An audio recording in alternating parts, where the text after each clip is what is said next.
Good evening, everyone. This is Tala with Drive-thru Therapy. Thank you guys so much for joining me tonight on another episode. And as always, I'm grateful for your support.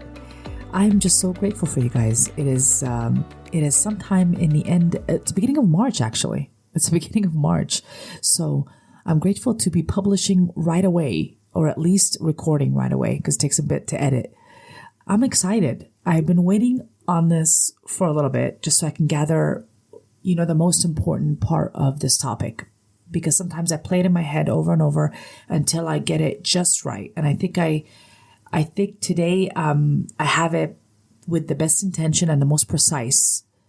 And this is all about precision today. I want to make sure that if you're listening to this, I want you to get the healing as fast as possible and get the shortcuts to this healing process. If there is going to be a shortcut, this would be it. It's kind of like I'm asking a lot of you as an individual to do, but it is going to get you closer to where you want to be, which is on the inside, healing from these old generational wounds.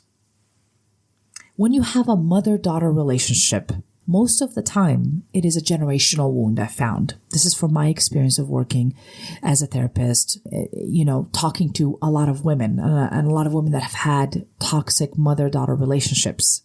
I've discovered that it's generational and some needs were not met by that mother. And so when she has a daughter, she transfers these unmet needs or takes it out on that daughter in some form. It's gonna impact the daughter in some way. Dysfunction does impact the next generation in some sort of way, unless someone decides to say, wait a minute, I want to work on it, and takes the responsibility of changing generational patterns.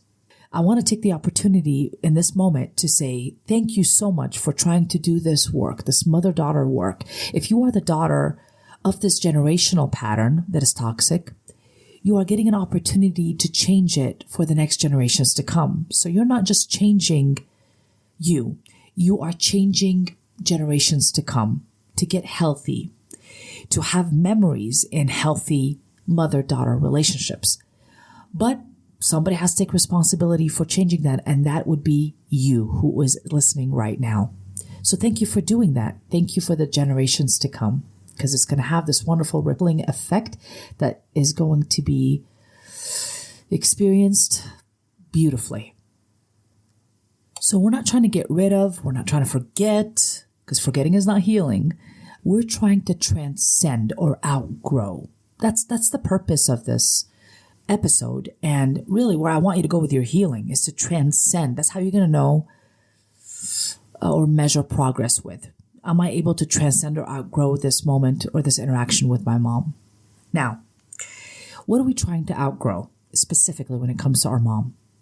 All of us as humans, when we step into this world, daughters will interact with mom's value system, mom's principles, mom's beliefs, all of those, her social conditioning, all of those will be represented by this mother that has a daughter. Now, if the mother has never done any work on investigating those beliefs, she might tweak them in her lifetime a little bit, but they won't be tweaked too much. They will be just part of her memory, and memory is very powerful because memory will just be used easily. It's going to be automatically accessed by this mother when raising her daughter, and she will use parenting basically from memory. Now, if this daughter or this mother had a great relationship with her mother that was healthy, then memory here would be useful. But if the mother herself did not have a good relationship with her mother, then memory may not be that great if it's just tweaked a little bit. So we haven't had an opportunity to self-reflect, to look at our own value system, our own principles, what we've inherited, what we think about women, the messages we've received directly and indirectly about women and about how we engage as a woman or as a mother and her role. If we haven't looked at those deeply, then we're going to go off of our memory.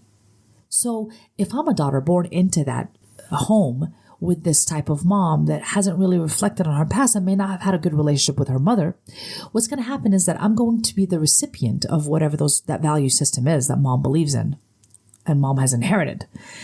I'm going to adapt as a daughter in that home to her value system, to her principles, to her ideas, even if I don't agree with them. So if mom perceives, for example, something like the importance of what people think of her, like she'll say things out loud like, what will people think? Then in my mind, I'm going to adapt that as well. I'll be thinking, what will people think? Because I'll find that important because my mom found it important. Other things I'll find important, for example, is that a woman might be worth only mostly her looks, and she might talk about the body or the female body in a certain way, and I will inherit the way she talks about her body. I'll inherit that way or that belief system onto myself. Not because it's true, not because it's a fact, but because I have memories in it. I'm exposed to it early on from my mom, and I adapt to it, and it becomes part of my value system. It shapes it, it forms it. And that's where I get it from. It's a very powerful inheritance. It's something that we cannot really control early on. We're just going to adapt as a female in that family. It's something that we have to do. It's a very early on conditioning or programming in the way we respond to mom, and it's adaptive. So a lot of the times we either respond by complying with mom, right? Making her happy at first.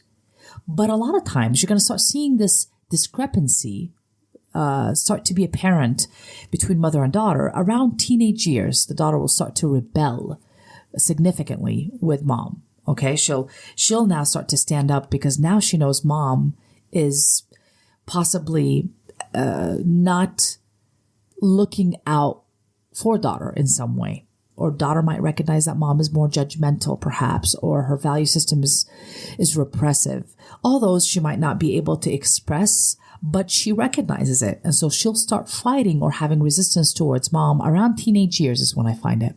Because the daughter does not believe or is trying not to believe or fighting the value system of mom. So that's also age appropriate and developmentally appropriate, I find. I think people are shocked when this happened. I don't know why. It just means that there's a discrepancy that the kiddo is seeing with mom.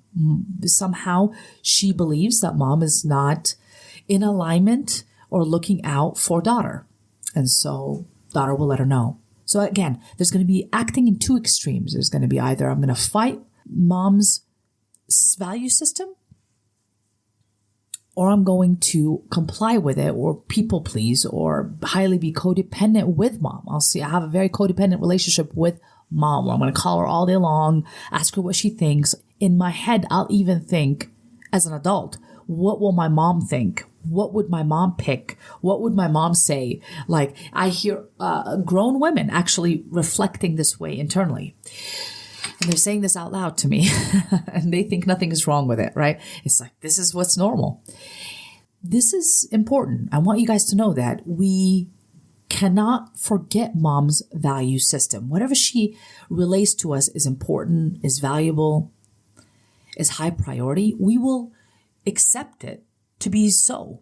As we age, we act in extremes as a way to either comply with her system, people please, to learn to please our mother, overly take responsibility for her emotions, and when we don't get what we want from her, right, and we don't get the response we want from her, whether it's approval or whatever it is, we go to an extreme of extreme rebellion. We fight with her. We try to convince her and change her mind.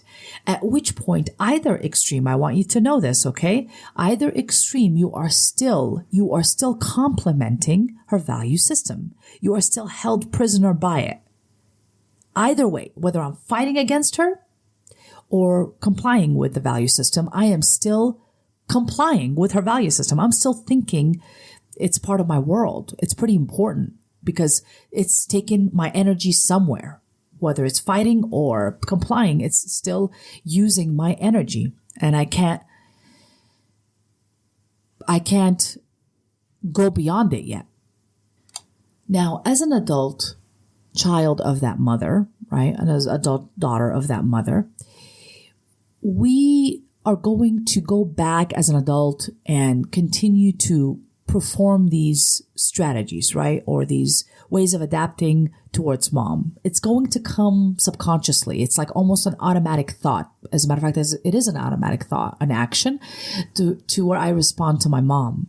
In order for us to truly try to change that, we have to be extra consciously aware, hypervigilant almost, in our conscious awareness when we are around mom, because we slip into the old conditioning easily.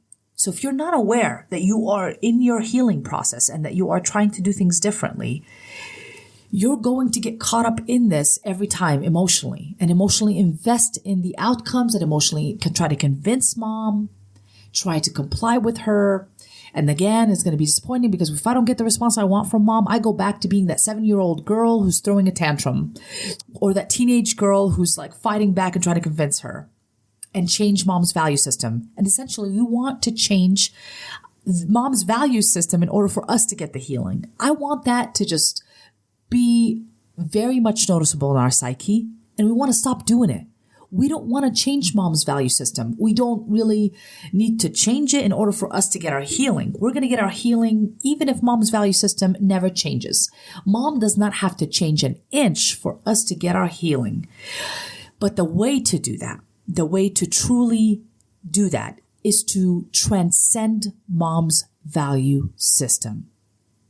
So I'm not responding any longer in either extremes. I'm not overly complying with mom's value system to where I believe it, or I am convincing mom and fighting with her against her value system, convincing her to change it, which I'm also believing her value system. I'm trying to transcend it, meaning that it's no longer my value system, and her value system is different than my value system. So we have to do the work that needed to have been done generations past, which is develop our own value system as a woman, as a mother, as a parent. Now, this needs to be done whether you are a male or a female with your own parents. I really recommend this. So it's not just for mother-daughter, but I'm just talking about mother-daughter here. But this would work either way, for father-son or mother-daughter. We want to transcend the value system of the actual parent. So this way, we are aware of it, and then we act in the way we want to act. We realize our own resistance towards mom's value system and start to transcend it. So I don't want to act on the resistance. I just want to transcend it, to get to a place of indifference almost, like it's almost irrelevant. Mom's value system is irrelevant to me because I know differently today, and I've done the work, and mom's value system is just where she's at, and she's allowed to be there. Where I'm at is a whole different set of value systems, and they may not interact well with hers, or they may not be equal to hers in some way, or what's more relevant to her, but that's okay. That means I don't have to convince her or change her value system. I'm allowed to have mine. So now I've set myself free, conceptually speaking, of mom's value system. I have my own. In order for you to understand your mom's value system and to set yourself free, you have to know what it is.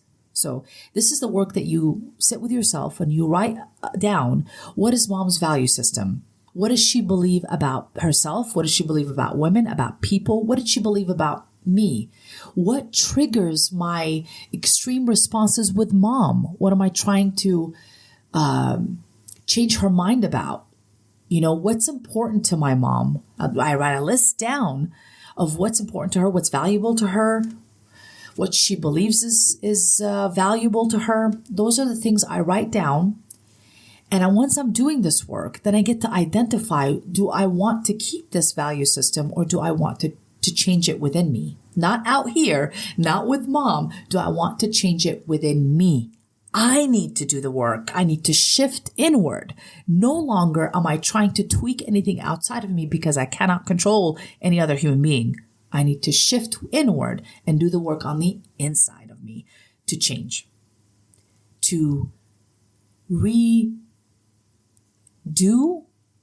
my own value system to make it mine.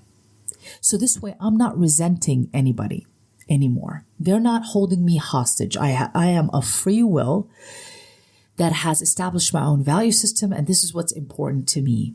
This is what's valuable to me. And this is what's valuable to mom, and it's clearly separated in my mind. It's clearly distinguished in my mind. It needs to be. So this way, I'm no longer blurred. Then when my mom says something, I don't have to comply, agree, change her mind about it. It no longer has the effect that it used to have on me because it's not my value system anymore. It's hers, and I'm aware that it's hers, and she's allowed to have it. But today, mine is different, and I could do whatever I like. So I can even be kind, courteous, even in the moment, be respectful, whatever it is I need to be, indifferent to my mom's requests. Instead of being resistant to them, it no longer applies to me. So it no longer harms me in any way. I've already released that. I'm releasing that a little bit at a time. Now notice, I will be triggered emotionally. I don't need you to be shocked. The trigger will emotionally come in. But what we want to do is to continue to take responsibility for how we feel and remind ourselves that we're an adult and that we are now developing our own value system. So mom does not have to agree with it. She doesn't have to be convinced of it. She doesn't have to say the correct words anymore. She doesn't have to respond the correct way anymore. She doesn't have to change anything. I am free. If I need her to change something, I'm not free anymore. Does that make sense? I'm held hostage because she's not going to change, and so I'm not going to get healed. So we're going to redo this formula so you can get free. So mom does not need to change anything. Hence, I am free to be whatever I want to be, and I don't need to convince her otherwise. This is the work that has to be done. There is no way around it. Sometimes we want to, or I hear other women saying, like, I'm not going to talk to my mom anymore.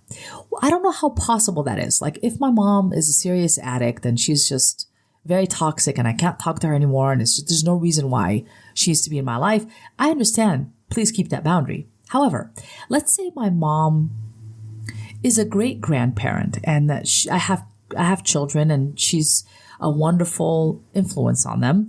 However, she's just not that great as a mom.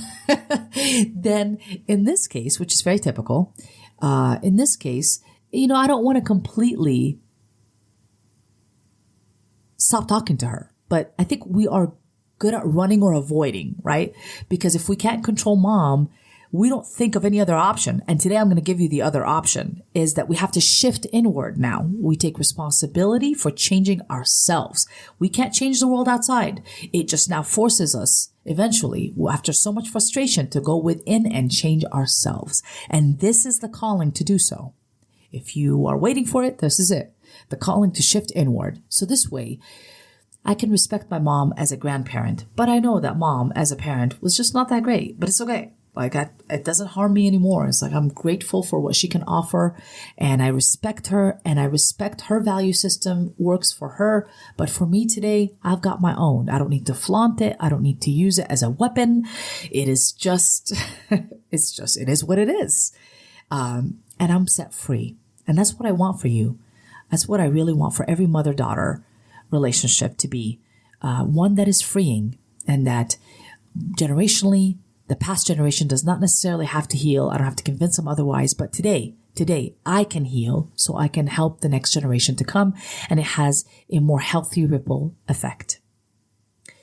So I want everyone to engage in this process of transcending the value system of our parents if it doesn't work for you. Now, not all the value systems that they have are terrible. Some of them are fantastic to have, but you need to go shopping. You need to go shopping for which one works for you and which one is hurtful to you or unkind or is toxic.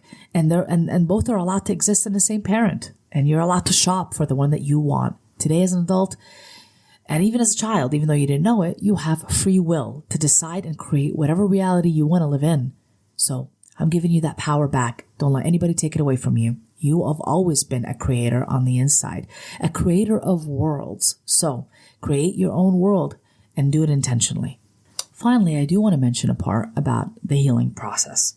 there will come a time where I am no longer requiring my mom to do what a mother would have been doing at this age and stage in my life. So if I'm a 30-something-year-old daughter, I wouldn't be calling my mom to get very wonderful, sage advice about, a job application if I know that she's going to say some sort of remark that is going to be unkind to me, and then it's going to trigger me, and I'm going to just go ahead and react in some sort of way I'm not going to like myself for later. What we want to do, right? If I'm not getting the things I want from my mom today, as a mom for her age and my age, right? Because there's age appropriate mother-daughter development. So if it's not looking like that, then I need to try this wonderful strategy. And this strategy I'm going to tell you, you can use all the time. I use it all the time, not just with my parent, but I use it all the time with anybody that I may find that is not that healthy in my life.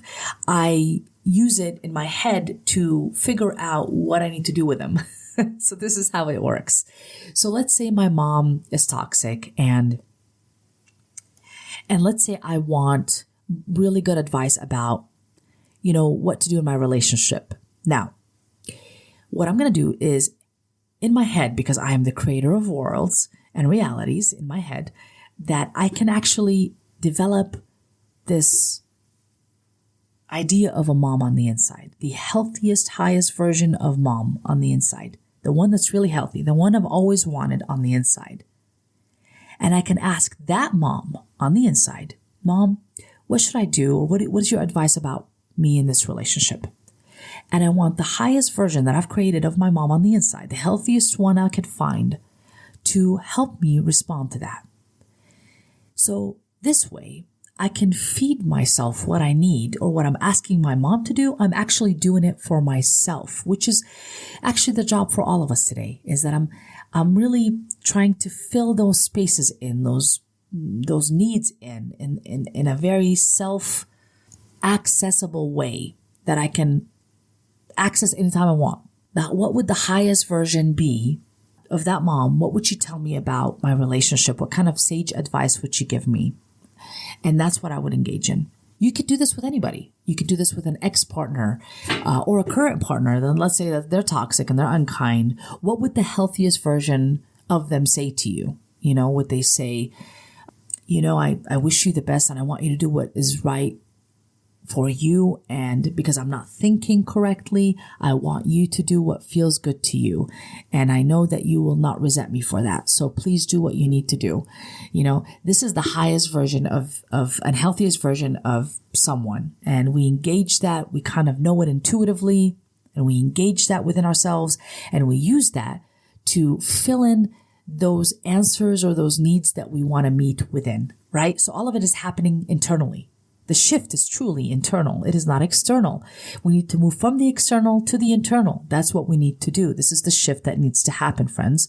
And this is what we're going to do to get our healing. Okay? I hope this was helpful to you. Make sure that you kind of listen to this over and over again, because that's what it's made for.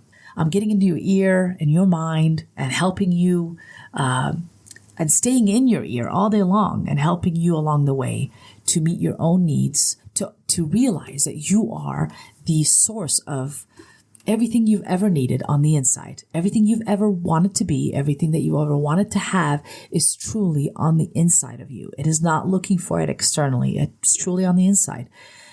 Everything you ever wanted. I want you to explore that world and its treasures. Thank you guys so much for joining me tonight. I'm sending you love and light. Jean-Paul Sartre says, "Freedom is what we do with what is done to us." This has been an episode of Drive-thru.